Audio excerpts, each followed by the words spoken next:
Overwhelmed. Okay.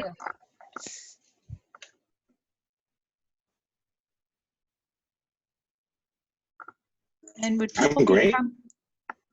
Right now, I'm happy to see all of you. So nice. I'm feeling optimistic, actually. Anxious. What was I that? feel full. Full. just Same. Full. Anxious. Anxious. I think I feel motivated today. Nice.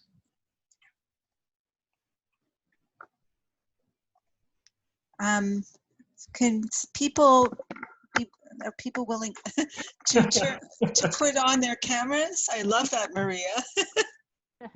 Is that how you're feeling? Hi. Yeah, well, I'm pretty much alive, so festive. No, I'm Nice. actually happy. I went for a short trip to the supermarket during lunch, and it's good to just get in the car and drive. It's really close by, so just drive for 5 minutes and feel like I was, outside and free. So that was good. And if you wear that, you keep people 6 feet away. That also it helps. I can relate to that, Maria. I ventured out to Costco this morning. They have senior hours for people that are 60 and older, and I fall into that. And it was really nice to just get out, to interact, feel like I accomplished something.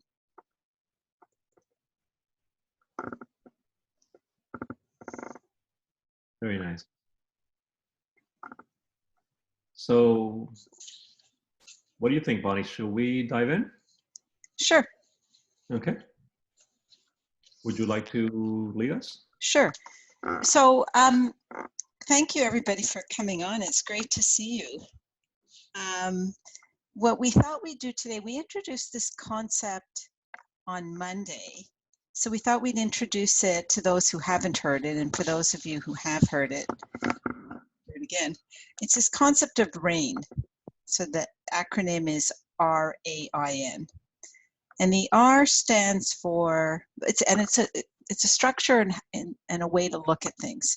So the R is to recognize. Recognize what's happening, what you're feeling, what you're thinking, what you're experiencing. A is to allow it to show up. So don't fight it, be with it and accept it. And then the I is to investigate. So as you're recognizing and allowing these emotions and feelings to show up, go inside of yourself and investigate in your body. What are you seeing? What are you learning? What's there?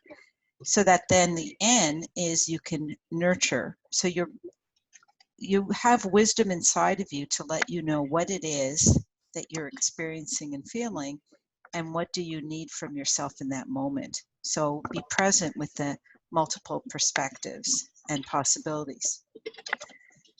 So maybe as a starting point for our conversations today, if we each connect to that concept and then think about the following question and how you might answer it.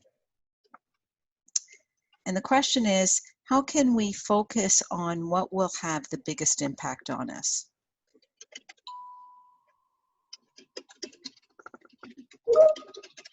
And then we're going to just start a conversation about it and see where it goes.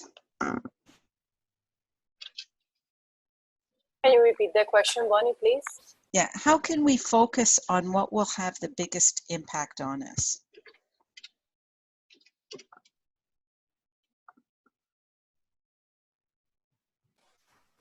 you give an example. So you want us to give you an example? Please, like biggest impact in what? I think it's whatever way that you want to. Oh, let's see what Katie wrote, because maybe she's given us an example. Being able to identify it first is helpful. Can you share some more about that, Katie?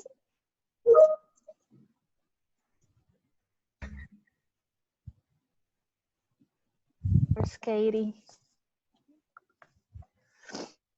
You're in mute, Katie. Yeah. Yeah, she had said that she had to stay in mute because there was someone in a different meeting with Oh, her. okay. Okay, but she wrote, if you think think everything is it's- impactful, it's hard to prioritize. Right.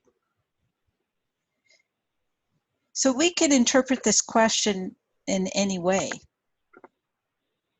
And maybe it's coming from how each of us are seeing and being with the current situation.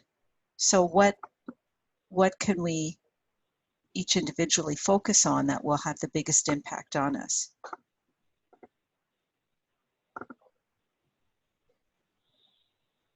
And Katie, I think if I've read what she says, is that if you're looking at everything as being impactful, it's hard to prioritize. So instead, it's like, if I understand what you're saying, Katie, it's about really focusing on what are those things that are most important. Well, I personally try to prioritize how my mind, like my emotional state is. I'm trying to keep calm and make sure that I am in a good position because my mom and my sister are also working from home, and if any one of us loses their cool, it can impact on the other ones, and the other ones get stressed. So I'm trying to like mediate and make sure they're fine and trying to help them while also focusing on how I am and my work. And Adriana, what are you doing for yourself to be able to play that role? Well, I try to like take my breathing when necessary, take a step back, and try to make them do that as well. Like, my mom has had a lot of technological issues, as we all have, you know. And I try to like, okay, well, let's see what I can do here, and just, okay, take a break, walk away, and then try to fix that, and then be like, okay, see, now you got him back. It's no big deal. It's a quick fix. You just move on from it. And I've had to do that too, try to find new solutions to be able to join certain meetings because the Wi-Fi isn't working properly. Right. Thank you. That's very helpful. I guess from my perspective, it is kind of hard not to lose focus or perspective of the situation. Sometimes I'm stressing over having to get things done for work, or stressing over having to do the homework with my daughter, or stressing about things that at the end of the day, when I put everything into perspective and I'm like, you know, I'm healthy and I have a house and I have food, and that should be the most important thing right now, and everything else has a solution or can wait, right? So sometimes I'm like overwhelmed. I'm not doing enough. I'm not being productive enough. Homework is driving me crazy, right? And then it's like, okay, let me refocus or reprioritize.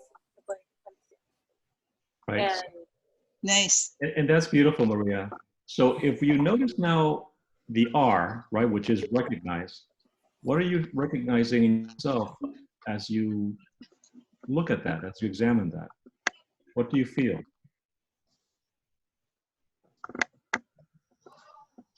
You mean when I am after I reach that conclusion, or in the process of? Well, sometimes, well, I heard you a little say, bit crazy. so I heard you say, sometimes I stress out about getting something done at work or helping my daughter with homework. You know, there are things going on. So as you're recognizing that, which is R is the first letter in RAIN, recognize. What are you recognizing yourself as you're thinking about your daughter and how you help her, or you're thinking about work? What are you feeling?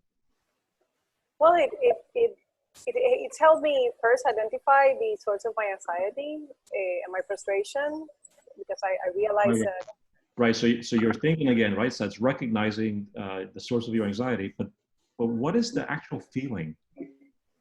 What is the sensation? Maybe that's a better word. What is the sensation that you're noticing in your body as you're contemplating helping your daughter or doing something for work? Well, I think she mentioned anxiety as Yes. as a feeling. Okay, all right, we can count it. Anxiety, fear, sadness, lots of things. Yeah. Mm-hmm. Exactly. Now, everybody in this room, do you see how valuable this is? Right? To just to notice and recognize the feelings that were, the sensations that are happening in our body as we're going through this. Because sometimes it's just happening, right? And we don't even realize it. And what Tara Brach in this model of rain is telling us is that when we start to notice these sensations and feelings that we have about whatever is going on, it's a way of getting grounded. It's a way of getting perspective. It's a way of recovering more of who we are. Right, so what you said, Maria, is beautiful. That's exactly what we want to get to. Maria, I want to solidarizarme. Solidarize is the word with Yeah. you. Solidarity. Yes, because I think I don't know how to say, but it's like it has this process, or these days have made me more human, and I would say being okay with not feeling well. And I'm feeling like crying right now.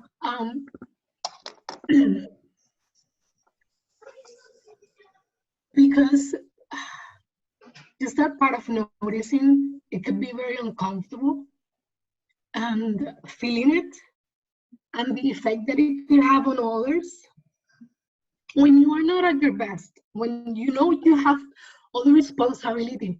Because I think as parents, as mothers and wife, I don't know if it's something that comes from our DNA as being women, that like I feel I have to be responsible of everything. Like everything has to be like I do it.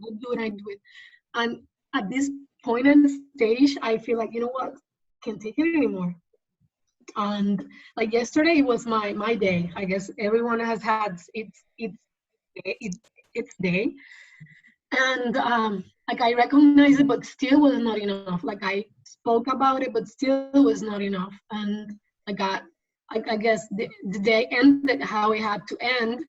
And what I can see is just being compassionate with myself. That's how today I am being able to do my work and be present. Is just, you know what, it's okay to feel the way I'm feeling. It's okay to not, I mean, I guess it's okay. That's what I'm telling myself. Idalisa, thank you so much for sharing that. Yes. I'm curious on the end piece, which I think is one of the hardest parts of this whole process, is the nurturing piece. Like what maybe my question is, what does being okay mean for you? And how might you access that?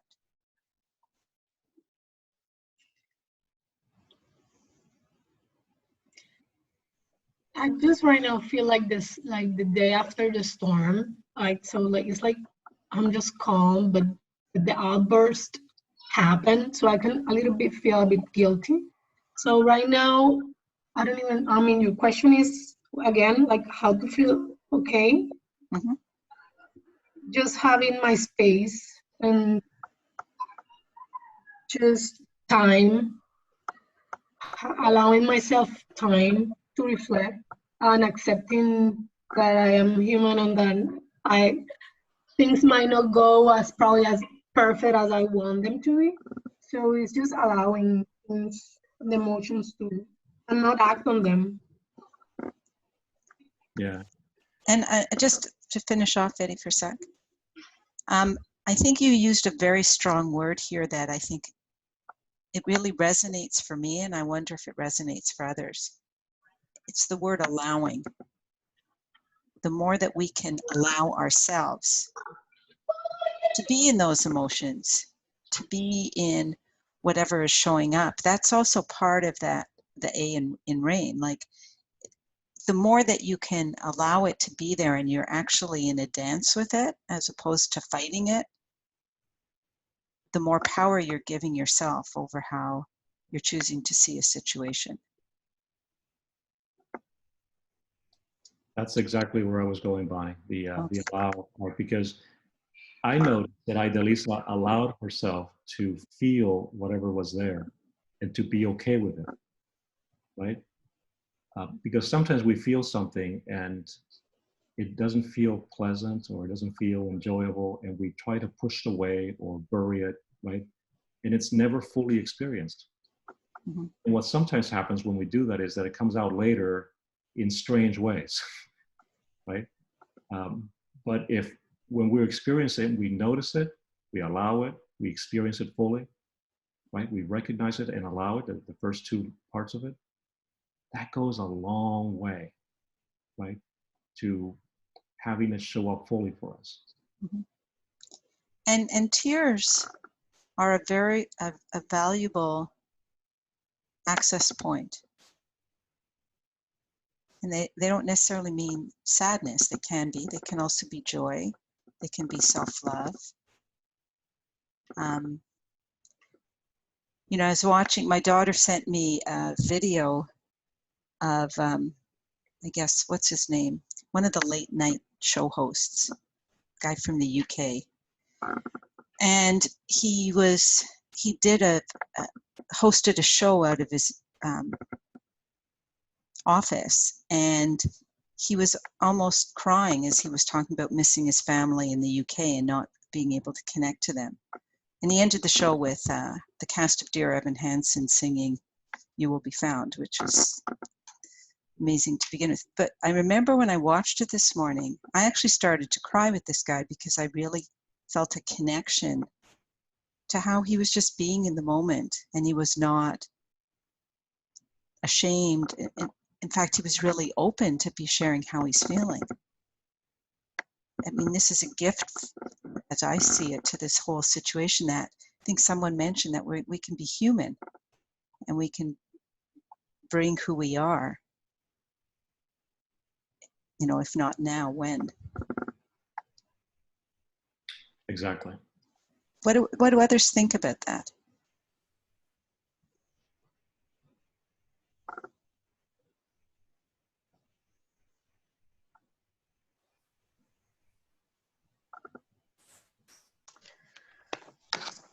I wanted to thank you, Idelisa, and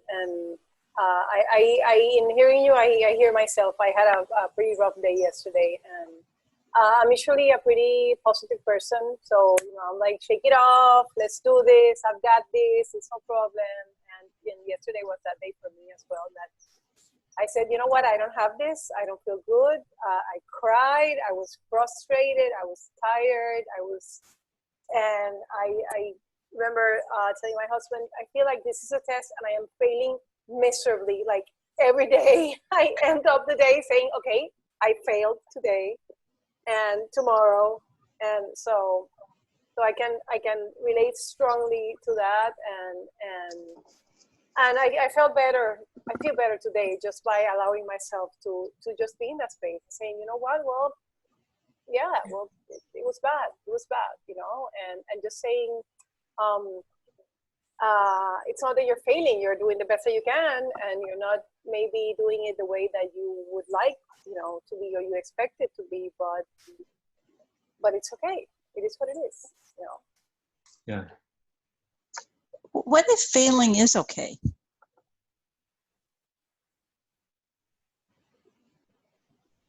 And I have a friend, and I always tell her, put down the whip like el látigo.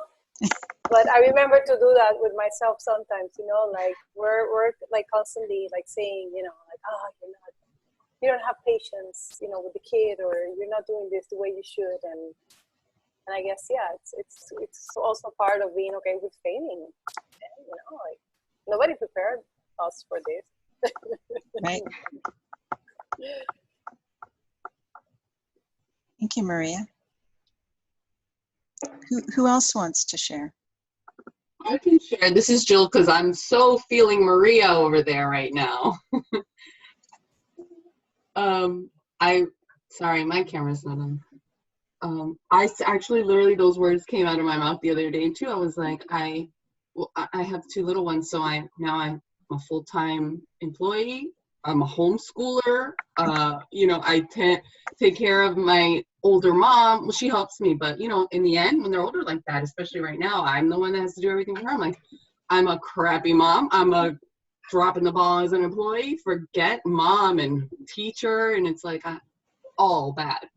They're all failing in each one. And so how do you deal with that, Jill? Well, right now, I'm glad I joined this because I can hear other, my coworkers, we chit chat about it, but, we jump off it quickly and go back to work.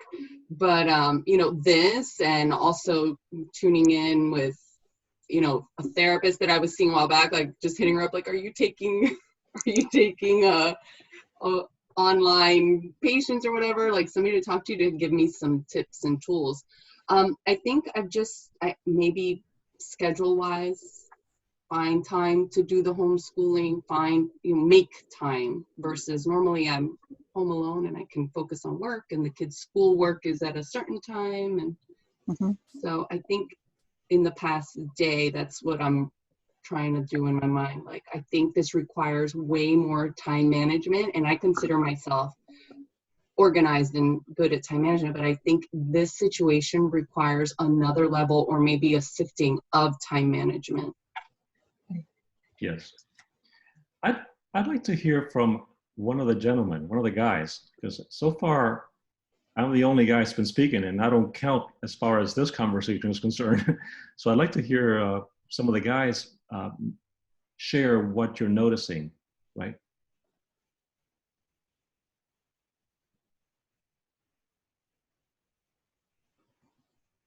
So whoever's sharing, you got to unmute first.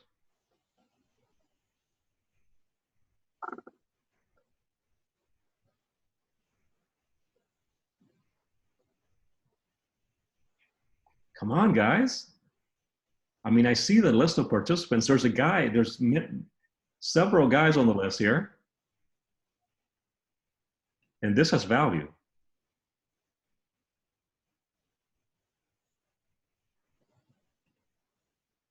I guess we noticed that guys tend to hold back a little bit more in disclosure. Thank you, Seth. Thank you for sharing that. Yeah. Yeah. So how are you feeling, Seth?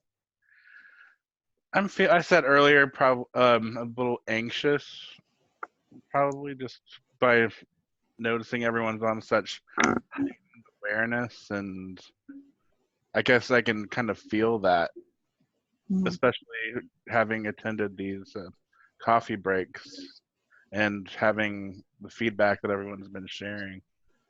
That's definitely been worth something, and it's been eye-opening, I think. What's eye-opening for you? I guess just because I work at home, I don't have as much social interaction as traditional office work. So it's eye-opening that I can, I guess, interact in a free space with see everyone's interactions in this free space, free time, and have everyone speak so openly and freely and get their point across over whatever their techniques for dealing with is or whatever they feel like talking about. That's all been, I think, very valuable in reflection of our company and reflection of being able to see through everyone else's eyes a bit. Thank you. That's lovely. Let me ask you. Can I just go ahead, Bonnie? One thing I just want to go back to what Jill said before, that I think there was something really interesting there, at least how I heard it, was there's this, I'm going to use the word power. We can take power for ourselves. And what Jill was sharing was that she was noticing that there was a calling forth for her around exercising a different form of time management than she's done up till now.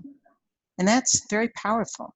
So it's moving from potentially a place of anxiety or overwhelm or not knowing what to do to saying, what am I asking of myself in this moment?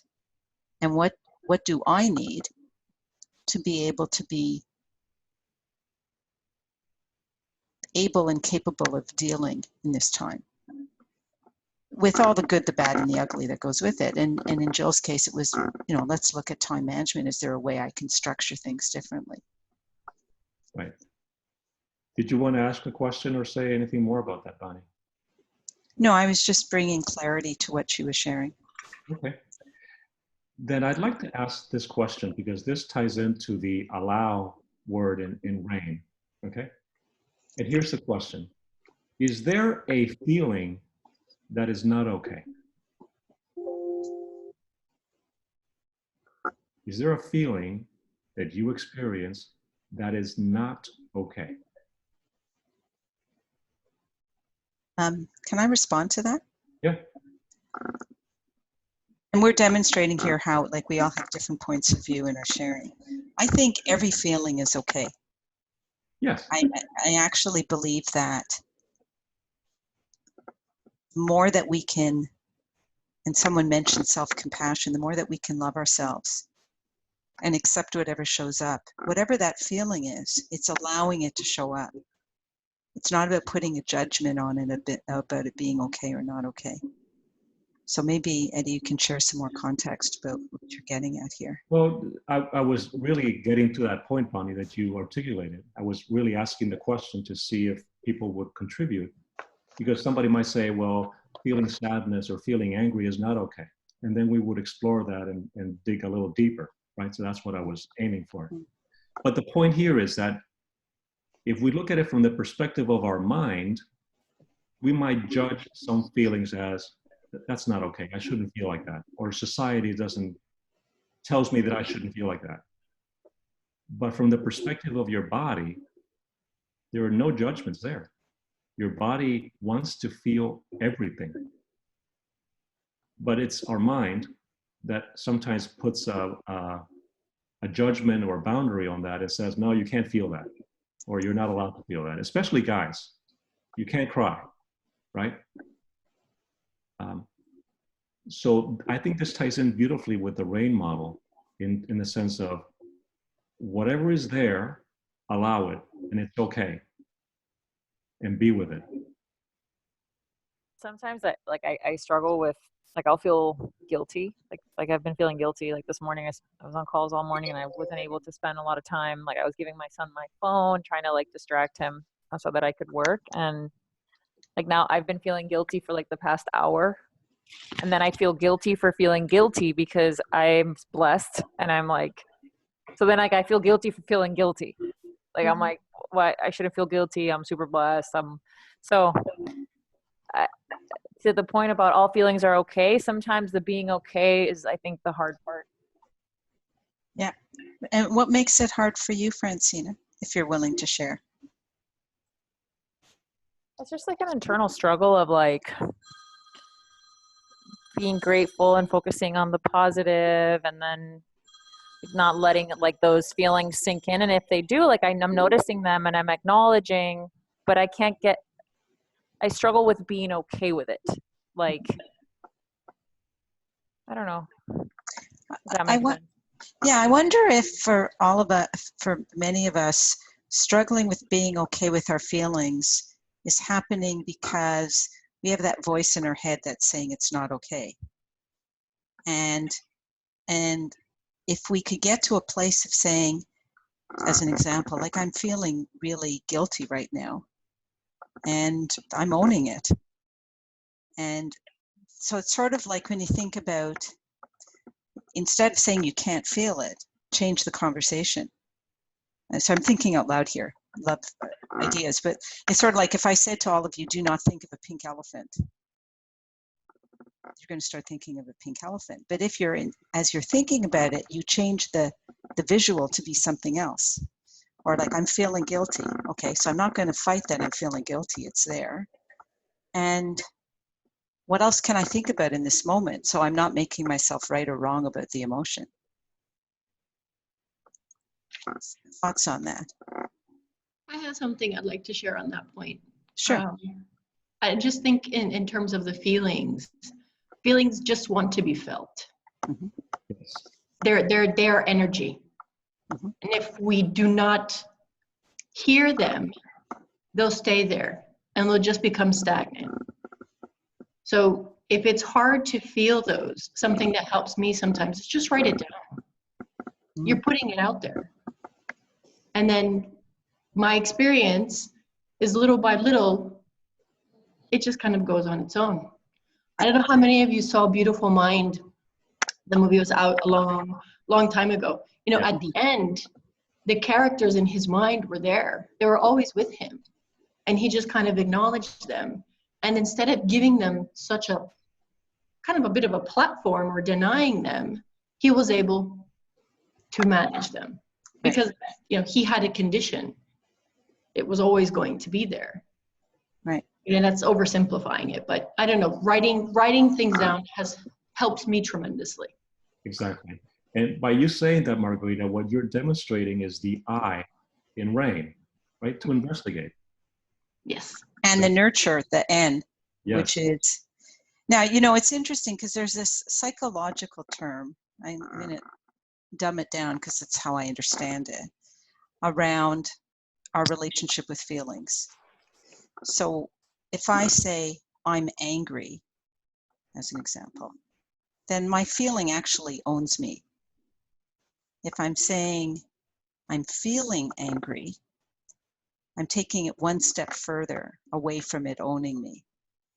And then if I go to the third level of saying I'm sensing there's anger here, it's kind of like writing it down, like I've actually done something neurochemically to distance myself from that feeling. So it's no longer driving me, I'm actually owning it and being with it. I don't know if that helps people. What do you guys think about that? I want to share, like, I've been joining this calls because for me it's been like really hard. I've struggled my life with anxiety, besides the fact that we're living in this situation. So imagine yourself having this as a condition like your whole life. On top of that, what it's going on in the situation. Like some days I can't even go out from the bed, like feelings like fear or and a couple of days ago I read an article saying that what we're feeling is also grief. I feel like we are taking the grief of the world, and sometimes I take it in so in, like I feel for those people outside. I feel what they're going through.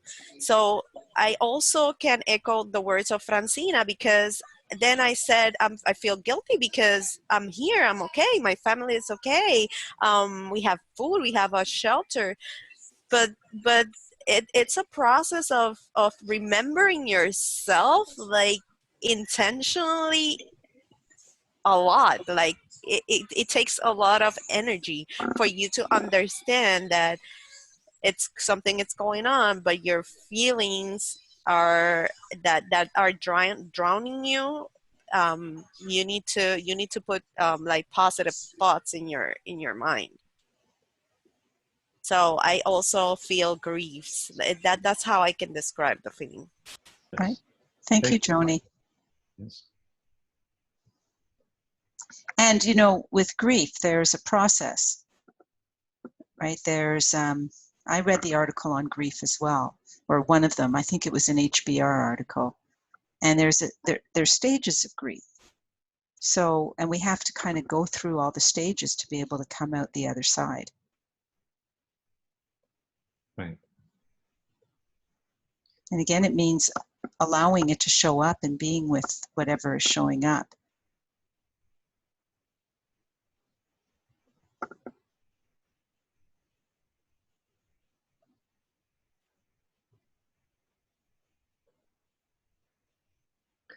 I'm going to mention something that I mentioned on the Monday call because I think it bears repeating. And that is that what each of our colleagues here on this conversation are experiencing it's not something happening outside of us. It's not something happening to them, right? As Joanne demonstrated, she feels what's happening in the world, right? So this concept of separation, that we are separate from other people, that's somewhat artificial. That's just what physically we notice.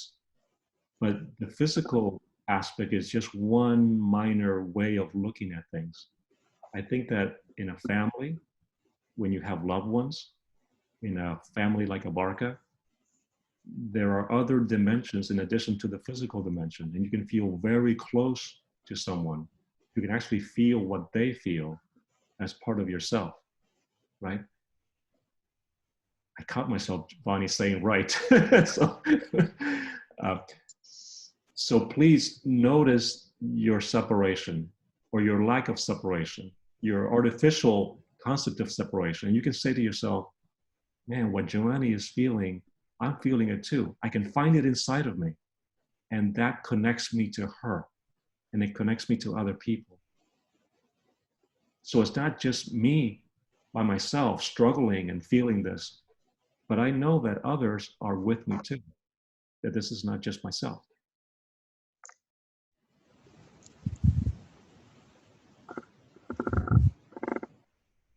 For me, it's incredible to see all these Abarcan ladies having the same feeling of anxiety and being so hard on themselves, including me. So I feel so connected to that. And I'm asking myself, why are we so hard on ourselves? Why we use that word as failure, failing? And I see these people like Francina, Idelisa, Maria. I don't see them as a failure in anything. I see these beautiful women that are striving, you know, in this difficult situation. So I think we should be more gentle with ourselves. Be gentle. We can feel everything, but just be gentle. Just to remember that, you know, you're not alone, and you can reach out to, you know, to your friends, to your family, to us. And I don't know, I feel that connection. So Beautiful, Anne-Marie. Thank you for sharing that. And you know, it's interesting as I've been observing, and I brought this up in a call on Monday, because some people's whys I know, other people's I'm just guessing. But I'm noticing that when we can, for those of us who've had our why discovered, when we can connect to that, that's our essence. That's our gift to ourselves and to the world. And so in whatever you're experiencing in any moment, I wonder what it would be like for all of us to tap into that and to use it as a guide for getting through this and learning whatever it is we're each meant to learn about ourselves and about our community and about the world. What do people think?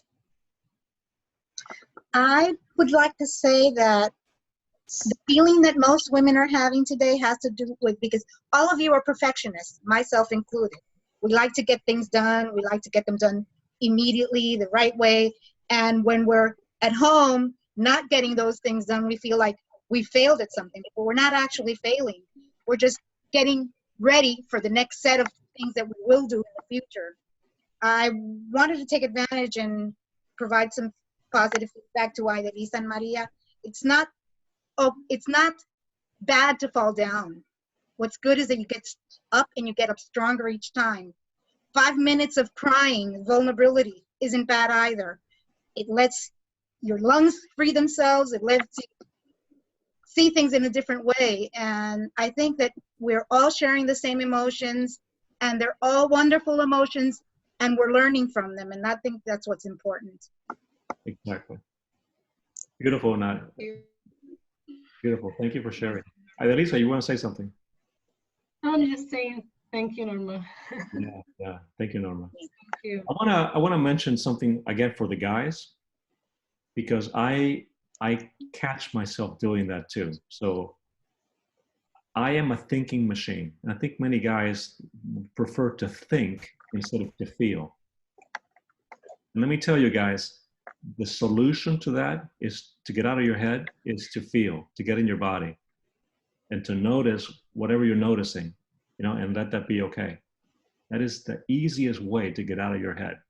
And if you want to connect to the people around you, please don't connect with your head. That's not a really powerful connection. I think your body has a lot to say to it. Any comments on that?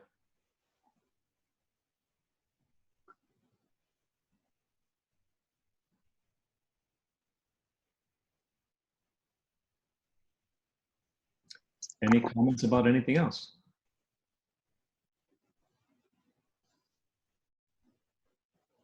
Eddie, I wanted to share a resource that I came across yesterday that I thought was very helpful. Brene Brown released an episode of her podcast. The podcast name is Unlocking Us, and she just had wonderful information in there about everything that we've talked about here today, really, and just the idea that feeling what you're feeling is okay, and you don't have to minimize it because, well, I have a job, I shouldn't feel bad because I'm working, I'm okay.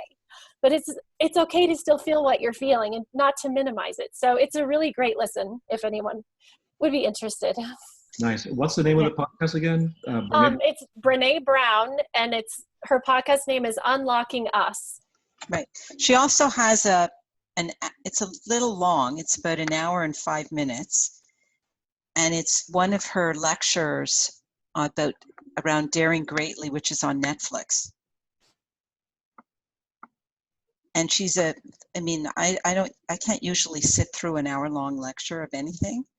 And the time just flew by. She's a wonderful speaker.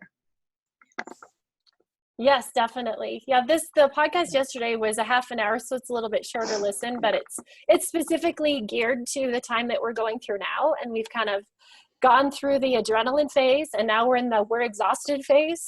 But we still have a long way to go. I'm wondering if one of the things that can come out of these coffee breaks, because I know we only have a minute left, it's a good point you're making, Dawn, around, so I wonder, and maybe that ties into how I'm answering the question that we started with, is there something that you're all wanting or even needing that will allow us to move through those, whether we call it the phases of grief or learning our insights and moving through this together, where we can be practicing some things. And because these are we're here for you, and this is your time. And so maybe you can reflect on and get back to, I think Marta's managing this, about some kinds of topics or things that you would like to discuss in these 45-minute sessions. Yeah, that would be great. We'll have to think about it and come back for sure. Thank you. So it's 3:15. Do we feel complete for now? Oh, time flies when you're having fun. That's right. Thank you. This was Thank very you so helpful. Yes. Thank you. Love you, Thank you, everybody. Thank you very much. Thank you. Take care, everyone. Have a great day, everyone. Be Remember to gentle. feel. Bye. Bye-bye. Being safe. Bye.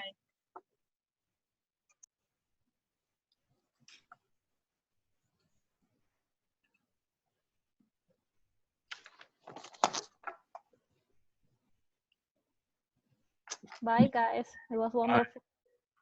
Bye, Marie. Bye.